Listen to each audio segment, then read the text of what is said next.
This episode is brought to you by Marvel Studios Echo. All episodes streaming January 9th, only on Hulu and Disney+. Rated TV MALV. Viewer discretion advised. Maya Lopez has betrayed her mentor, the notorious Kingpin. Now on the run, she returns to her hometown to prepare for the biggest fight of her life. Don't miss Marvel Studios' hardest-hitting series yet. An epic 5-episode event. Marvel Studios Echo. All episodes streaming January 9th, only on Hulu and Disney+.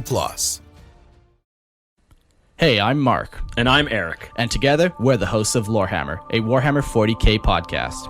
Warhammer 40,000 is set in the grim darkness of the 41st millennium, and our show explores the setting and details of this massive science fantasy universe. Our topics range from galaxy-spanning conquests to individual planetary cultures, from vile alien races to the zealous humans that fight them. While we're covering these topics, we make sure to keep it light and fresh, so we don't go crazy from all the grim darkness of the far future. There is a colossal amount of lore to share, but with our rotating list of over 30 guests, we make sure there's always a fresh take, perspective, or argument to be had. So if you like vast fictional universes where the rabbit holes go on forever, or creating your own stories alongside countless others, we think Lorehammer is the perfect place for you. So if you're ready to laugh, learn, and maybe even love again, join us for bi-weekly episode releases.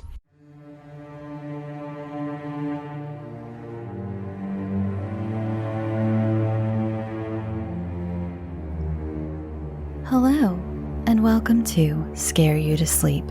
I'm your host, Shelby Scott. I have something very special for you this week. I'm currently working on a lot of things behind the scenes. In the coming months, I will have a lot of announcements to make that I think you're all going to be so happy about. Some things will be new, and some things will be going back to the way they were before. I can't say much about any of it yet, but today is a teeny tiny teaser into a project that will be coming out around Halloween. I stumbled upon this incredible article that was featured in the October 1877 issue of The Atlantic. Yes, The Atlantic is that old.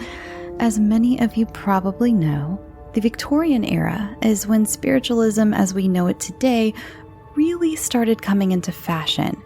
This article talks about this new ghost craze and offers some true stories the author has collected from what they claim were verifiable sources. I had to record this in 2 parts. I record at night because of the noise levels on my street, and after I got past the baby story, no spoilers, I took what I thought was going to be a short break. Refill my water, turn my AC back on for a second, all that good stuff. But I was alone in my apartment and it was the middle of the night, and this article got me so spooked that I had to stop and continue the next day. Seriously, you know when you scare yourself and there's just no going back? It is like I can't look too far down my hallway. I couldn't look at any mirrors. It was, I just really got myself really far up there with the scares, and I hope this does the same for you because these are really creepy. I mean, we all love a good creepy Victorian ghost, and these are from the Victorians themselves. Some older, because some of them sound like especially the first one sounds like it's from an older gentleman, and that person says his story was from like a long time ago, and so who knows how old it is. I also looked for more from this author, that they only went by their initials, and I couldn't pin down a single other thing they had definitively written, which is a shame because they have a beautiful way with words. I understand why they might go by their initials, though. This was kind of a new-fangled, crazy ideology, I guess. But this is an absolute gem of an article for any paranormal enthusiast. I will link it in the show notes so you can read it yourself as well. I hope you enjoy Old-Fashioned Ghost Stories by H.B.K.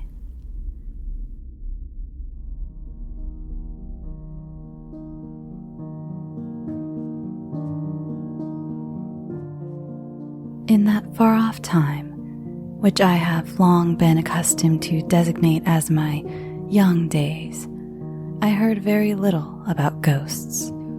At that period, they were decidedly unfashionable, were rarely mentioned in polite circles, and the slightest credence in them was considered a debasing superstition fit only for the vulgar. Now, however, that the subject of spiritual appearances is constantly brought forward in mixed society and argued pro and con with more or less warmth, it is easy to perceive that a strong current of belief underlies all the skepticism manifested by strong-minded unbelievers. The Banshee of Ireland, the Fetch of Scotland, the Doppelganger of Germany are but the expressions of deep-rooted national belief, and though, undoubtedly, spurious ghosts, unreal visitations, and mock warnings have imposed from time to time on the credulity of the public, yet a vast number of well-authenticated facts, in many cases from personal experience or from the lips of people of unimpeachable veracity, may enable us to say with the poet, "There are more things in heaven and earth, Horatio, than are dreamt of in your philosophy." Dr. Bushnell, in his grand work, Nature and the Supernatural, lays it down as an axiom that there is nothing beyond the reach of almighty direction, and that those deviations from the received laws of nature, which we are too apt presumptuously to pronounce impossibilities, are simply matters which our finite comprehension cannot fathom. It is interesting to notice how generally unimpressionable children and very young people are with regard to supernatural appearances. And though in this very paper I mention a few anecdotes of a contrary tendency, yet I have every reason to think they are exceptions to a general rule, and not evidences against it. I have myself known children of susceptible and nervous temperament who could be worked up into paroxysms of terror by nursery tales of thieves and robbers, listen quite unconcernedly to the most thrilling stories of ghostly appearances. Who has not read with some amusement of the children at Epworth Rectory, whose marvelous coolness under the visitations of the family ghost is recorded by Abel Stevens in his Life of Wesley? These children, when interrupted in their play by the noisy rappings of the ghost, would simply say to each other, "Oh, it is only the ghost," and continue their game. It is mostly in maturer years that our restless yearnings to discover the mysteries of the unseen world, or at least to account for the few glimpses we may have had of it, become more intense, especially when the angel of death has torn from our arms some cherished member of our little circle. We may go hand in hand with our loved ones to the very brink of the dark river, but there we must leave them. And oh, how we struggle and agonize and passionately pray, alas, how fruitlessly, but for one glimpse beyond the veil, for but one brief message of comfort or of warning from the shadowy land in which our cherished ones have vanished.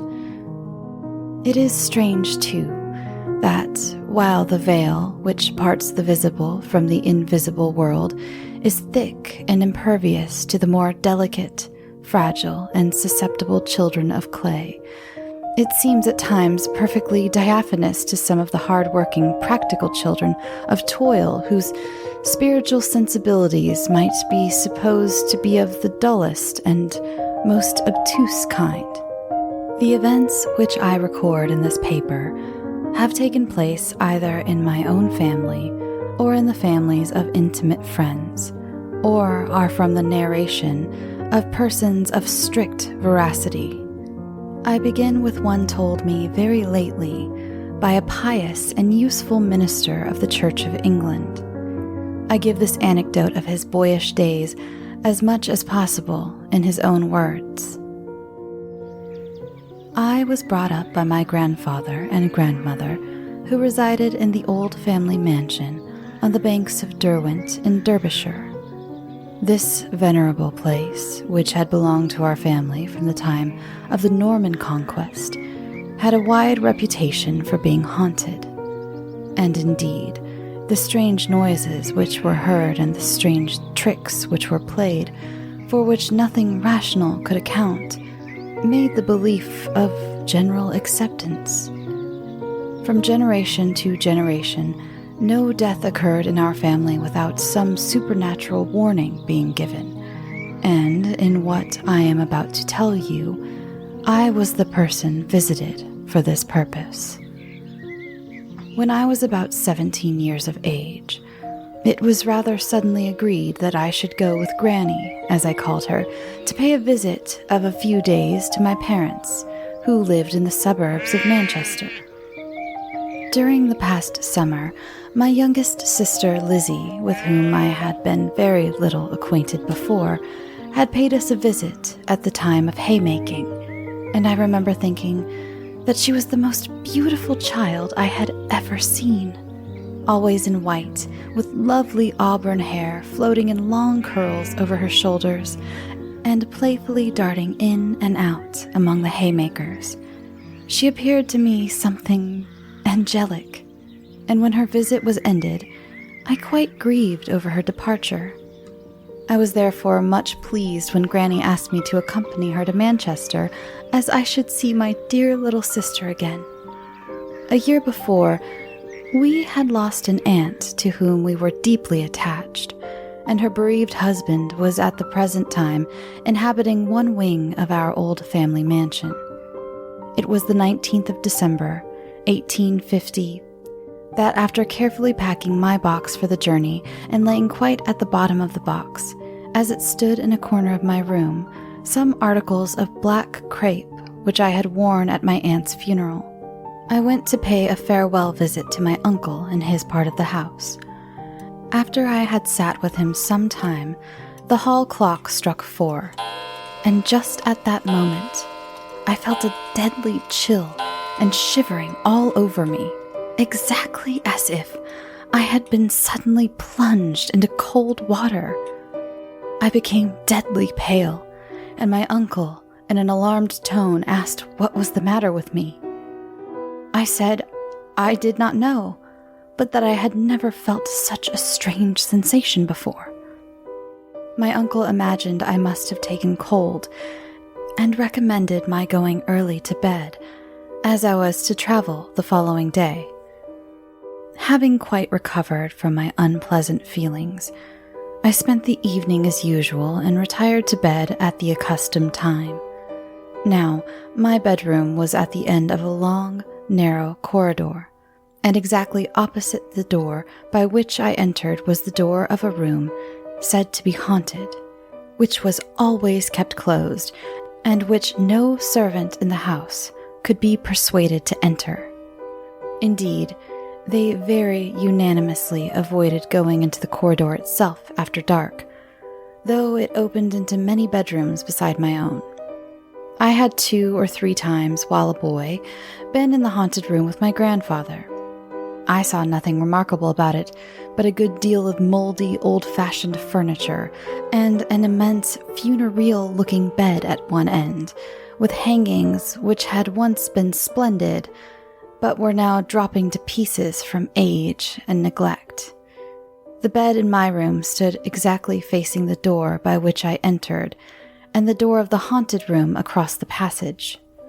Another door on the same side of the room was blocked up by my box, which stood against it.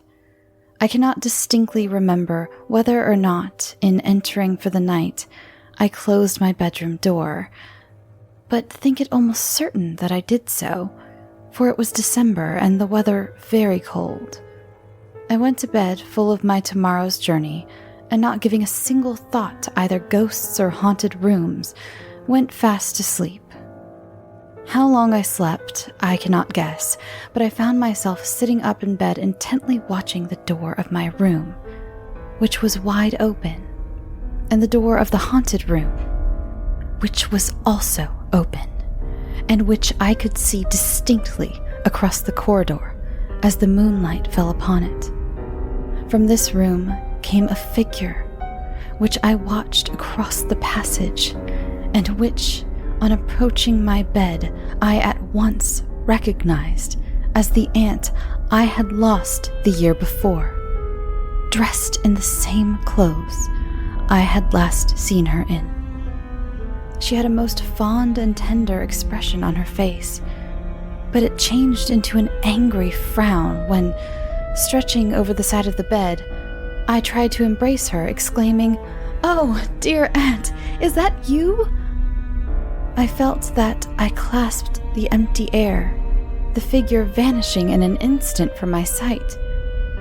I thought I had been dreaming, and lay down again to wake up a short time afterwards and see again the figure of my aunt, but now differently dressed, advancing from the haunted room into mine, this time not coming to the bed, but going to the box I had packed and placed in the corner, ready for the next day. This she appeared to rummage over, displacing the contents and tossing the things back again. I watched her with the greatest astonishment and saw her go slowly out of my room into the door of the haunted room. I don't know whether I slept again or not, but a third time I was sitting up in bed. A third time my aunt came in, this time close up to the bed, in long, flowing white clothes, a dress in which I had never seen her. I almost gasped out, "Dear aunt, why do you come?"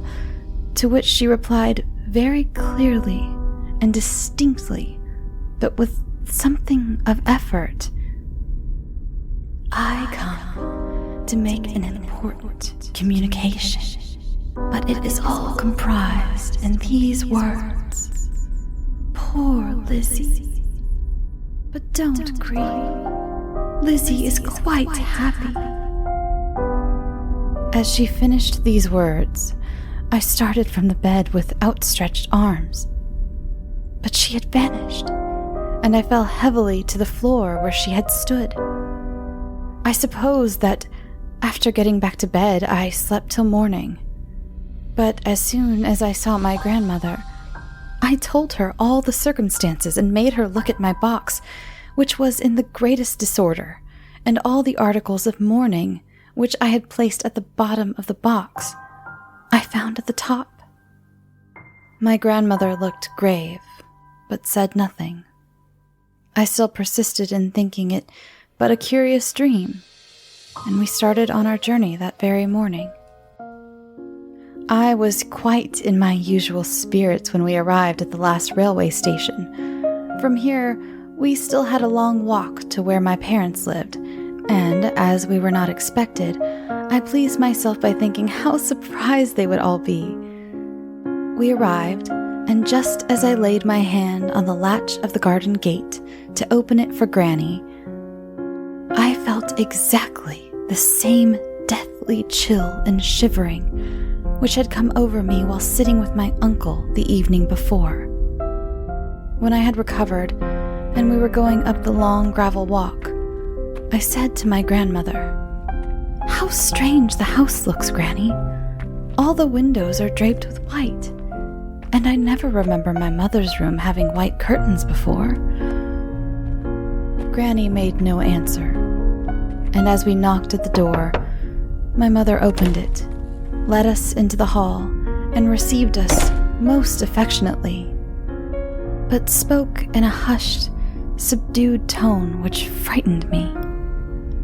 Her first words were, "How glad I am you are come. We looked for you some hours ago."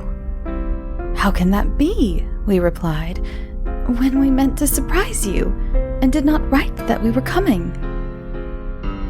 "But you did not," she said, "get my 2 letters?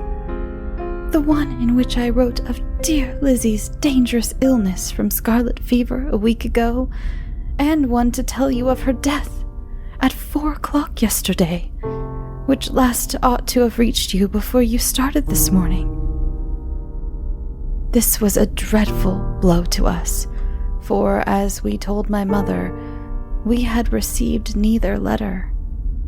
When we were a little recovered from the shock, my mother told us that, The day before, Lizzie knew she was dying and said she felt quite happy. She took leave of all the family then at home, and referring to me said, "I should have liked to say goodbye to dear Tom. Poor Tom. Give my love to Tom." As she said these last words, she fell back and passed away.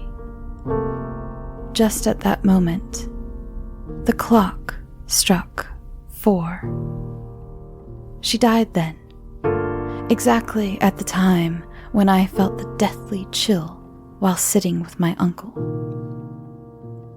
After my grandfather's death, I was placed till I was 25 in business with a master who proved to be a professed atheist. Finding me to be an intelligent lad and more than usually well-grounded in the scriptures, he made it his daily business, by specious argument and covert ridicule, to undermine my Christian belief, and often flattered himself that he was on the point of succeeding. He certainly would have done so but for my remembrance of my aunt's appearance in my bedroom at the time of Lizzie's death. Whenever I had time for reflection and thought of that, I felt assured that there was not only a state of being after death, but a directing power by whose agency even a disembodied spirit could return to the scene of its earthly pilgrimage. Our Protestant minister in France told us of a curious occurrence in his father's family before he was born, which related to his eldest brother, then a baby in arms. His father, Captain S., having come into the inheritance of a large estate, was having some alterations and additions made to the house, and, pending the completion of these, engaged a house in the immediate neighborhood. When his family arrived, a spacious, airy room on the second floor was given up to the nurse and the baby, then only 7 months old. The very day of their taking possession, the nurse found that her little charge, usually so quiet and good-tempered, began, when the evening drew on, to scream most violently, and more particularly when, in walking up and down to quiet him, she passed before a large, empty closet at one side of the room. Indeed, it seemed to her most unaccountable that the baby appeared, by an irresistible fascination, always to turn his head towards the closet and to scream so that she feared he would go into convulsions. This continued for some days, only towards the evenings and always at the same time. The nurse told her mistress, and Mrs. S. thought it advisable to remove the nursery to a room on the floor with herself, when it was found that the child's excitement entirely ceased, and it became as placid as usual.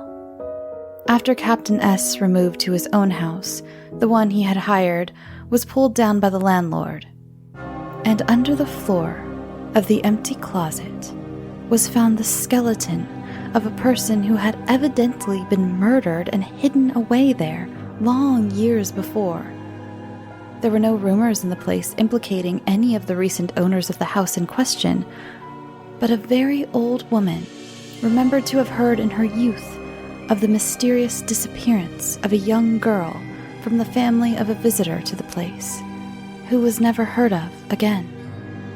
It is to be supposed that the unconscious baby was in some mysterious manner made aware of the ghostly secret hidden under the cupboard floor.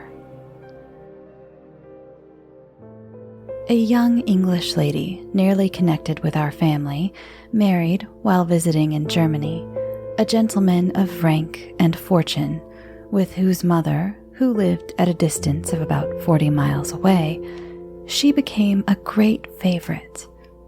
At the birth of her first baby, she was much distressed that her kind mother-in-law, the Frau von B., was not present, nor did her husband venture to tell her that illness, not, however, supposed to be dangerous, was the cause.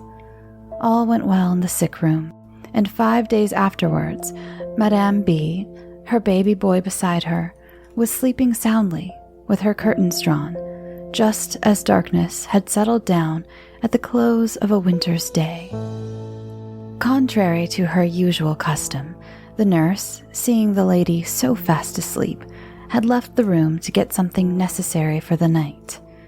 Madame B awoke on feeling the pressure of an icy cold hand on her arm, and, looking up hastily, saw by the light of the lamp her mother-in-law hanging over her and the baby with a very sad expression on her face, which was ashy pale. Raising herself in the bed, the young mother exclaimed, "Oh, dearest mother, when did you come? I am so glad." The mother-in-law sighed deeply and replied, "I am only come, dear Alice, to say farewell forever. You will never see me more on earth." She instantly vanished out of sight, and the nurse, returning, found her lady in a state of great excitement and alarm, calling for her mother-in-law and saying that she must be in the house, having just left her bedside. The poor lady was ill for many days, and it was long before she was told that her husband's mother had died at her own castle, 40 miles away, at the very moment when she stood beside her.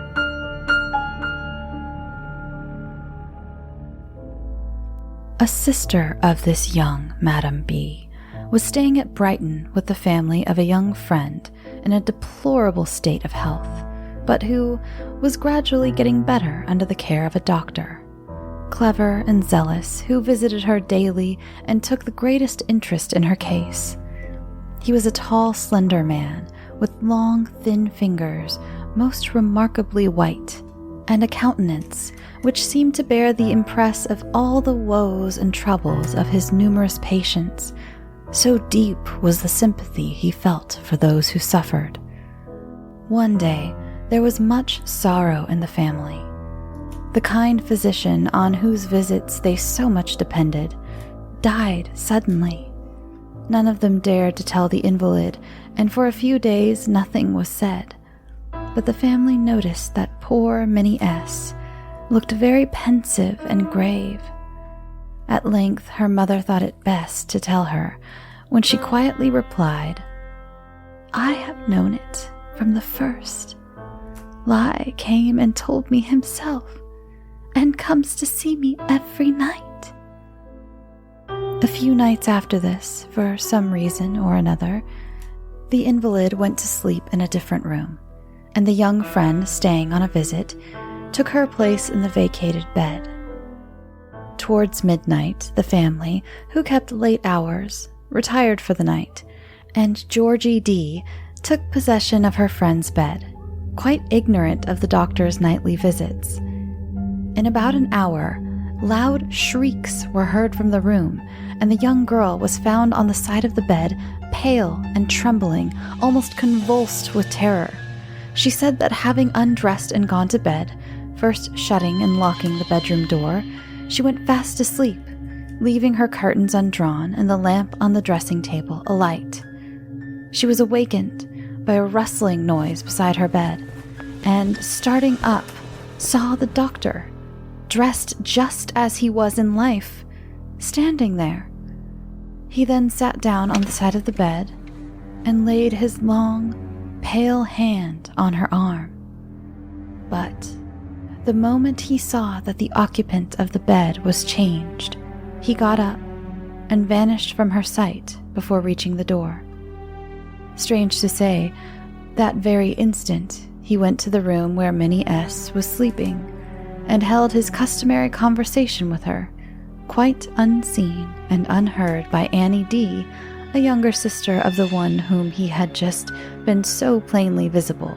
After a time, his visits ceased. At the close of the Burmese War, Lieutenant K, a young officer who had been severely wounded in one of the actions and subsequently attacked by fever, was sent home on sick certificate some months before the return of his regiment, whose term of service in India had nearly expired. He left many friends behind him, but none from whom he more deeply regretted to part than Mr. P, the British collector at Madura, with whom he had been for years on terms of most familiar intimacy. The very first night of his landing in England, after an absence which dated from boyhood, he lay long awake in his bed at the hotel where he had taken up his quarters. He felt very restless and thought over all he had gone through in India and the friends he had left to see probably no more. Among these, he thought of his friend P. It was past midnight, and he was still meditating, when he heard someone in the room, though he had locked the door before undressing. He looked to the side from which the sound came, and distinctly saw his friend P, not far from the bed, gazing at him very mournfully.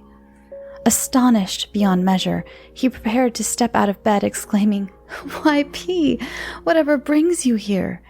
His friend waved his hand as if to keep him off, shook his head sadly, and, gliding towards the door, suddenly disappeared. K remained awake nearly the whole night, quite unable to account for what had happened. In due course of time, the mails from India brought word that P had died of cholera at Madura after a few hours' illness on the very night in which he appeared to Lieutenant K. Miss Mary E. resided with her father and kept house for him in his beautiful Kentish villa. The grounds were very extensive, but Mr. E.'s favorite spot was a group of large trees within sight of the drawing-room windows. He had a garden sote and a small table placed, and was in the habit of smoking his afternoon cigar and also reading here every day. Miss E. was an accomplished horsewoman and usually accompanied her father in his daily rides. One day she refused to go, having a bad headache, but followed Mr. E. to the foot of the stairs and begged him to return in time for tea, as he had promised to escort her to a dancing party in their neighborhood. To this he agreed, and Miss E. from the window watched him mount his horse and ride off. She lay down for a time, but at last, feeling restless, got up, and taking a book, sat down to read. At the usual time, the maid came to say that tea was ready. "But," said Miss E., "Papa has not come home, Mary, and I would rather wait." "Oh, yes, miss," said the servant. "My master has been home for about half an hour and is smoking in the garden." Miss E. looked from the window and saw her father in his accustomed place under the trees. She was going downstairs to join him and bring him in to tea, when she paused, hearing a confused murmur of voices in the hall below.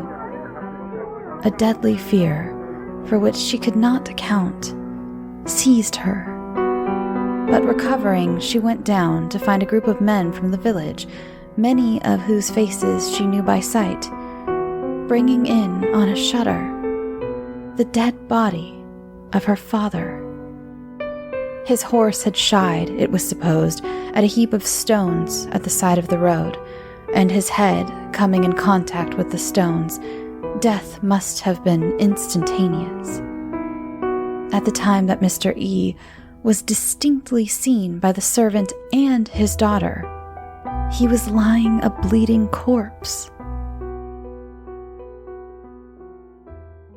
Some time after my dear mother's death, I was sitting with my father, Colonel D., in his dressing room, and we were mutually deploring our dreadful misfortune and going over, as we were prone to do, many of the circumstances attending her last illness. I remarked to him, among other things, that her illness was, in the beginning, so slight that I should not have felt the least fear as to the result, had I not been extremely discouraged by the sadness and preoccupation of mind manifested by himself at the time. My father, after some hesitation, related to me the occurrence which had occasioned his unwonted depression of spirits, which I can truly say I listened to in dumb astonishment. So unlikely a person did he appear to have experienced anything of the sort. He was sitting one evening after dinner with my mother, conversing on various subjects. The wine and dessert having been placed on the table, they drew their chairs up to each corner of a blazing fire, the evenings being chilly, though it was only the early autumn. After a time, my mother appeared to be dozing in her chair, and my father drew out his pocketbook to make note of some visit he had to pay the next day. He found, however, that the pencil case he always carried in his pocket, and much valued as the gift of an old friend, was not there, and, concluding that he had left it on his dressing table before dinner, quietly left the room to fetch it. The staircase went up from the hall, and at the first landing branched off into two smaller staircases, the one to the left leading to my mother's apartments, a bedroom and dressing room fronting the lawn, with a wide landing place and window between the two rooms. The one to the right, through an arched doorway into a long corridor, with bedrooms on each side and a back staircase at the end. My father's dressing room was in the middle of the corridor. Having found his pencil case, he was coming out of the arched doorway before mentioned when he saw my mother before him, on the small flight of stairs leading to her own rooms. She turned into her dressing room, and my father, much surprised to see her, followed to give her his arm in coming down again, as she was rather infirm. What was his astonishment on entering the room to find no one there? He could hardly believe the evidence of his senses, and when, on returning to the dining room, he found my mother in her chair by the fire, exactly as he had left her, he knew not what to think. When she roused up before tea, he asked whether she had left the room since dinner, to which she answered, "Not for a moment." When my father was on his deathbed, he was for some time delirious, but on the last morning, a few hours before death, he was perfectly lucid and said to me, "I shall soon leave you, my child. Your dear mother has come to fetch me." Then, seeing doubtless my look of awed astonishment, he added, "Yes, my dear wife has lain by my side all night." I had never left his bedside, but had neither seen nor heard anything unusual, except that during the night he seemed at intervals to be talking fondly to someone near him. Hey there, it's the new year. You've got mood boards and resolutions, and work is back in full swing, and you don't need any extra stress in your life. And Factor's ready-to-eat meal delivery takes the stress out of meal planning and sets you up for success in the new year. Skip the grocery stores, prep work, and cooking fatigue. Instead, get chef-crafted, dietitian-approved meals delivered right to your door, with over 35 meals to choose from per week, including options like keto, calorie smart, vegan plus veggie, and more. Plus over 55 weekly add-ons. You'll have a ton of nutritious and flavorful options to kickstart your resolutions. Forget frantic lunch preps and rush dinners. Factor's 2-minute meals are your secret weapon in the new year. Fuel up fast with restaurant-quality meals, all delivered right to your door. Factor now offers loads of snack options like breakfast, smoothies, juices, snacks, and more to keep me going no matter what's on the schedule. Skip the overpriced takeout trap.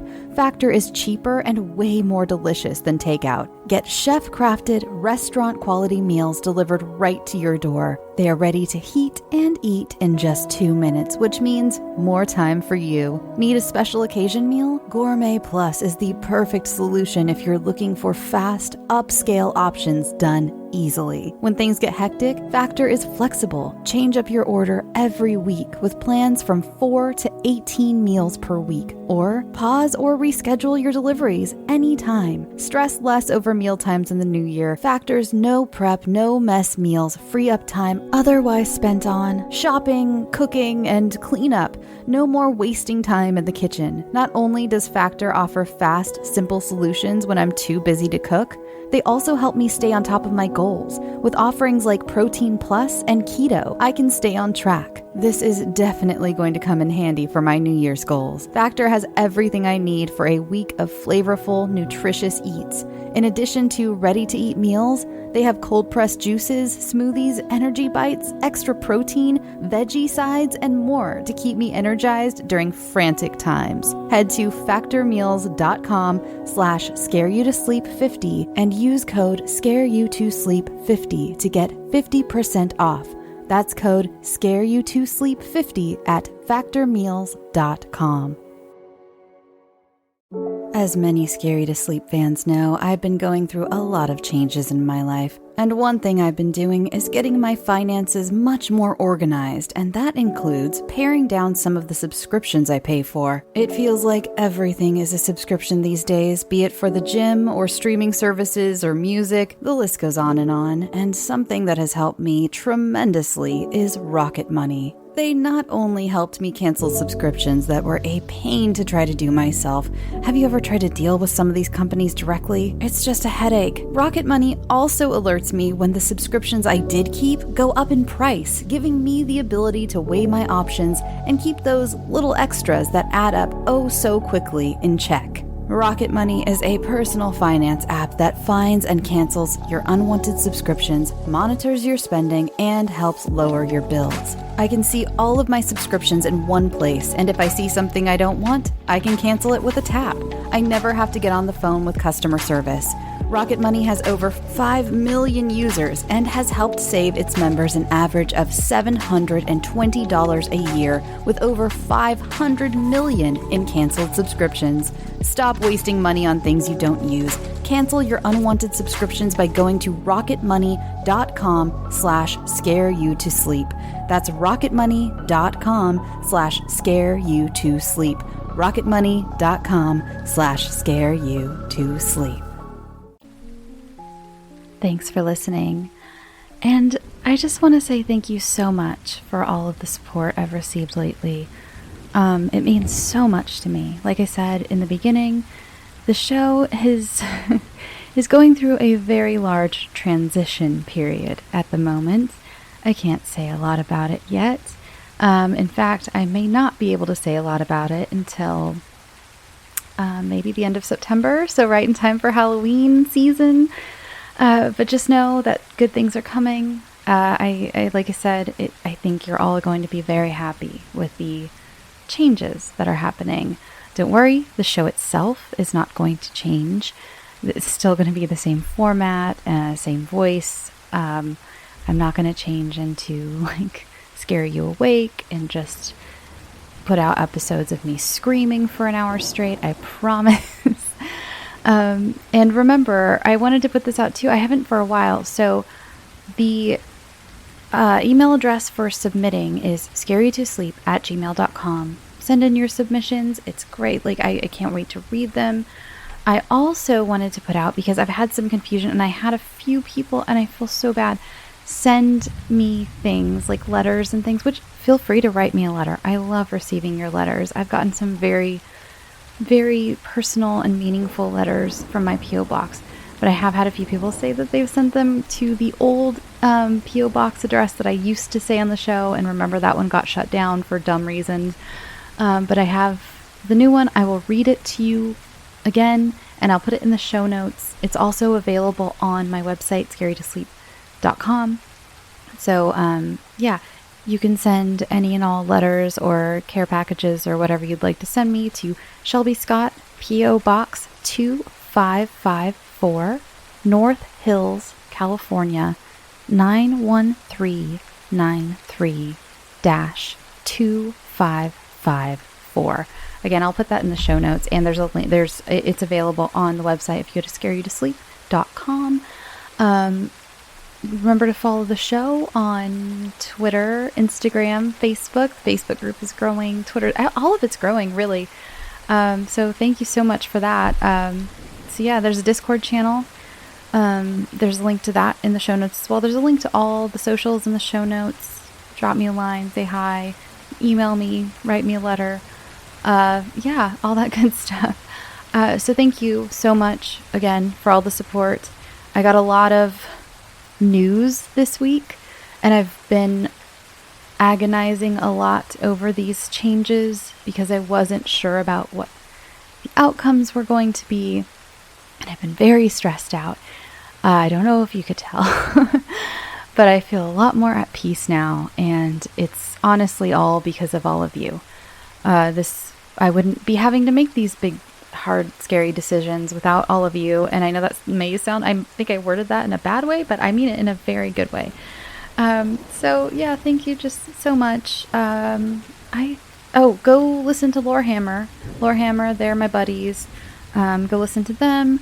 I also have a new podcast that I'm going to be promoting soon. I'll just do a prelim promotion. It's called Film History, the History of Film. It's not my podcast. I think I just worded it like that was my podcast. No, it's actually my husband's podcast with two of his friends. I was a guest on an episode that hasn't come out yet, but check out, look out for that. Be on the lookout. I will let you know when that happens. They haven't sent me a trailer yet. They're working on that. It's literally a very brand new show. One episode is out. So go check that out if you'd like, or you can wait for a few more episodes to come out, because the first few episodes is a multi-part series on James Cagney, and it's very fascinating. It's not like my show. They are not going to be whispering to you. Very much the opposite. Just throwing that out there. I think that's all for now. Thank you so much for listening. I've been thanking you a lot tonight, but you deserve it. Can you hear me? Pat yourself on the back. I'm patting myself. Pat yourself on the back, because you make my life so much happier than it was more than 3 years ago. It was the 3rd anniversary recently, and I was just like a lost soul in this world, and you've all made life worth living. All right, I'm going to let you go. I'm just being sappy, and I can't even tell you anything really yet, so it's like, oh my God, lady, shut up. You can't even tell us what's happening. You're just being saccharine and syrupy, and I hate it. Go back to being scary. Okay. Go get some sleep. Drink your water, and sweet dreams.